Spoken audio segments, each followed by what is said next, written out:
For quite some time, there was a demand coming from some of you that apart from writing on an expert appraisal committees for the print version of Enviro Annotations, I should also share more on YouTube. So here is the first one today.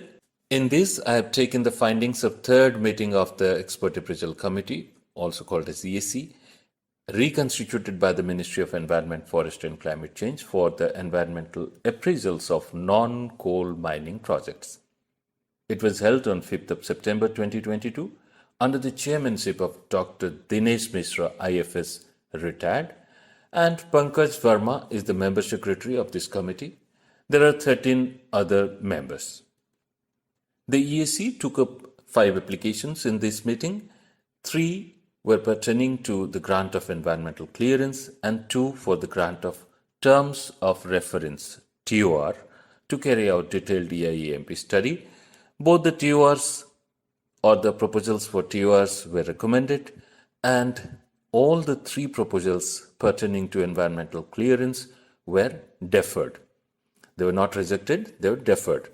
Now, the EC applications were of Eco Cements Limited, EIA consultant JM Environet Private Limited, Tata Chemicals Limited, EIA consultant In Situ Envirocare, Orissa Minerals Development Company Limited, EIA consultant Volchem India Limited. Eco Cements Limited sought EC for mining of limestone in Amanganj Limestone Mine. The project location spreads over 11 villages in Panna district of Madhya Pradesh. Panna, it has a tiger reserve also. The expert committee deferred the proposal with various observations and has sought additional information on 11 points. Let's have a quick look at some of those.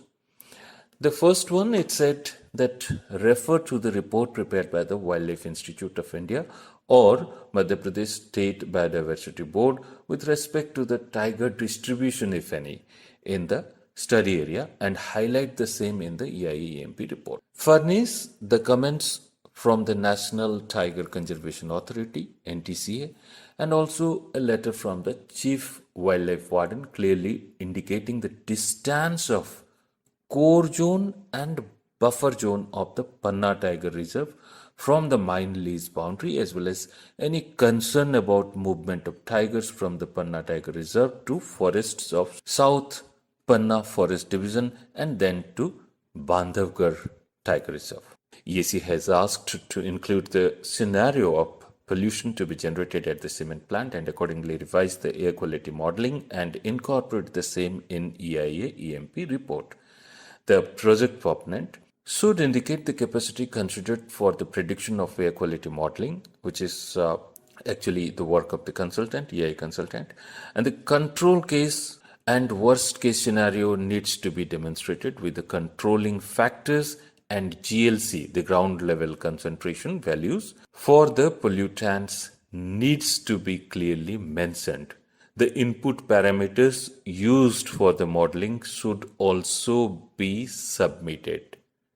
Then it is also asked for an action plan for installation of continuous ambient air quality monitoring station. The committee has stated the project proponent needs to revisit and justify the proposal of backfilling over an area of 930.05 hectare with actual data based on sequential mining. The project has been asked for an action plan for developing new ponds near the villages and along with the budget in such a way that the surplus water shall be made available to the villagers. The EAC has also sought an action plan for development of plantation or green belt along the 7.5 meter mine lease periphery, which is 66 hectare, safety zone along the road 36 hectare, water bodies 4.3 hectare, habitation 47.7 hectare, and clear data has to be submitted on the area to be covered, saplings to be planted in the 7 villages separately in the safety zone of 150 meter and backfilled area along with the timeline. Further, the EAC has sought a letter from the competent authority with respect to flora and fauna in the study area of 10-kilometer radius and shall indicate that Schedule 1 species, if any, found in the study area.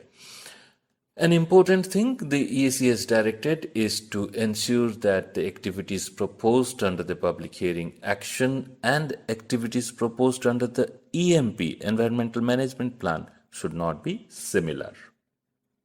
Application by Tata Chemicals Limited for reconsideration of EC for expansion of Aniali Rana Body limestone mine from 40,000 TPA to 1,75,000 TPA. That's more than 10 times. In the mine lease area of 12.27 hectare located in Aniali village in Porbandar district of Gujarat state. We'll go for the discrepancies in the application later on. Let's first see the observations of this Integrated Regional Office IRO of the Ministry of Environment, Forest and Climate Change at Gandhinagar. In a letter dated 14th March 2022, the IRO states that out of total 50 conditions, it may be seen that 35 are complied, 4 are partly complied, 8 are agreed to complied. Even now they have just agreed, and 3 are said to be not applicable to the project. This is the Tata Chemicals says that 3 are not applicable to the project. The IRO further states that these have been explained in the foregoing compliance report against each of the conditions that Tata Chemicals need to take necessary and time-bound action for early compliance in respect of relevant conditions. It also states a time-targeted action taken report shall be furnished to the Ministry's IRO Gandhinagar in this regard within 30 days of the receipt of the said letter. And the EAC found that the information is still awaited from Tata Chemicals, and the EAC opined that the reply of Tata Chemicals with respect to the compliance of observations of the EAC is not satisfactory. Now let's come to the discrepancies found by the EAC. Tata Chemicals did not submit certified production details from the year 2017-18 to 2021-22. Tata Chemicals did not submit the Wildlife Conservation Plan in Parivesh portal and submitted only a copy of the approval letter of Wildlife Conservation Plan. Then the EAC observed that the project proponent has not submitted the authenticated list of flora and fauna in the study area. That means Tata Chemicals has not submitted the authenticated list of flora and fauna in study area. There are differences. They have not mentioned anything in the application, in the form 2 of the applications, but in EIA they have written somewhere something. The EAC was of the view that there is a discrepancy in the information submitted by the project proponent, that is Tata Chemicals. The EAC warned the consultant for the incompetence to bring out the actual information without any supporting document, even after the additional details sought several times. Further, I seek your attention here. The EAC noted that the validity of the NABET accreditation of the consultant has expired on 8th August 2022, and the consultant is In Situ Enviro Care. And the meeting happened on 5th September, almost after a month of the expiry of this NABET accreditation.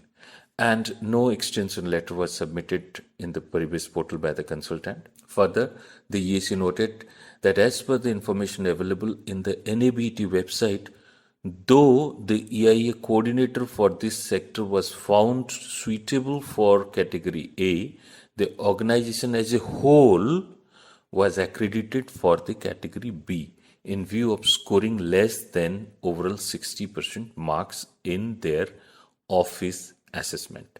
Thus, the accredited consultant cannot take part or cannot take up category A projects in this sector.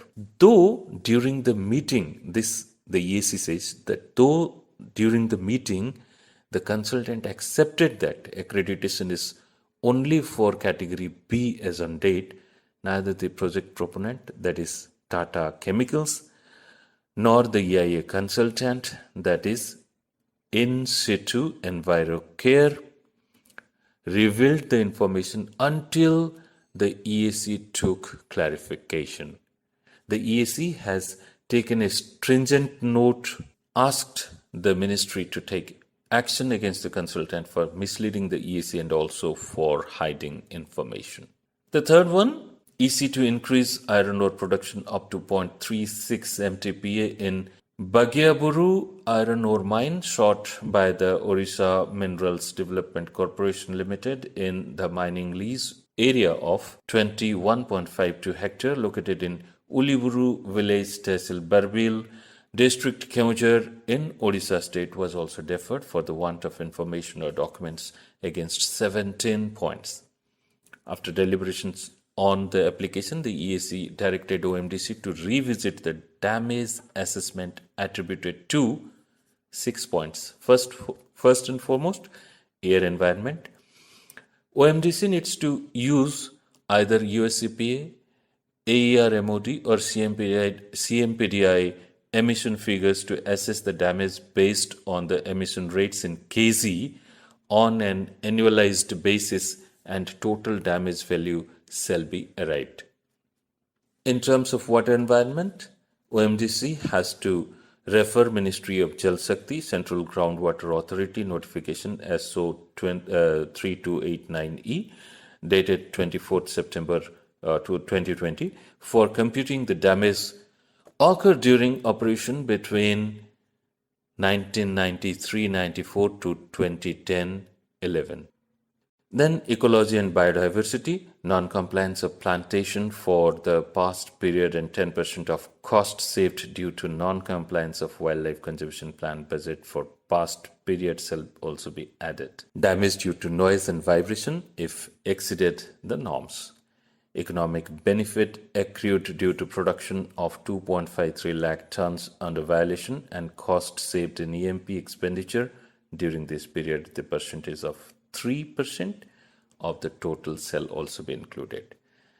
The damages so arrived at shall be covered under the remediation plan, natural resource augmentation plan and community resource augmentation, and shall be budgeted for 3 years, and expenditures shall be specific and measurable, monitorable.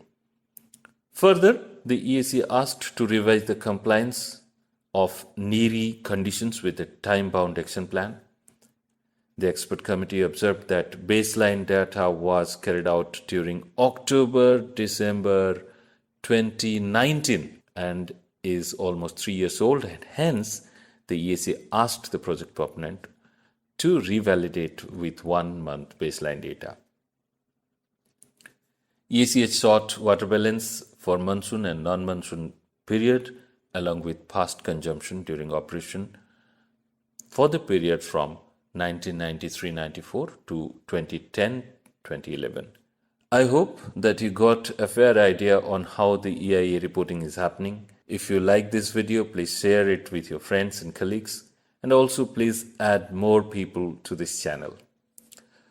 I also request you to please support us. You can support this channel by making payments through UPI QR code displayed on the screen. Thank you very much. We will come back with another episode for you. Till then, do take care of your good self and your environment.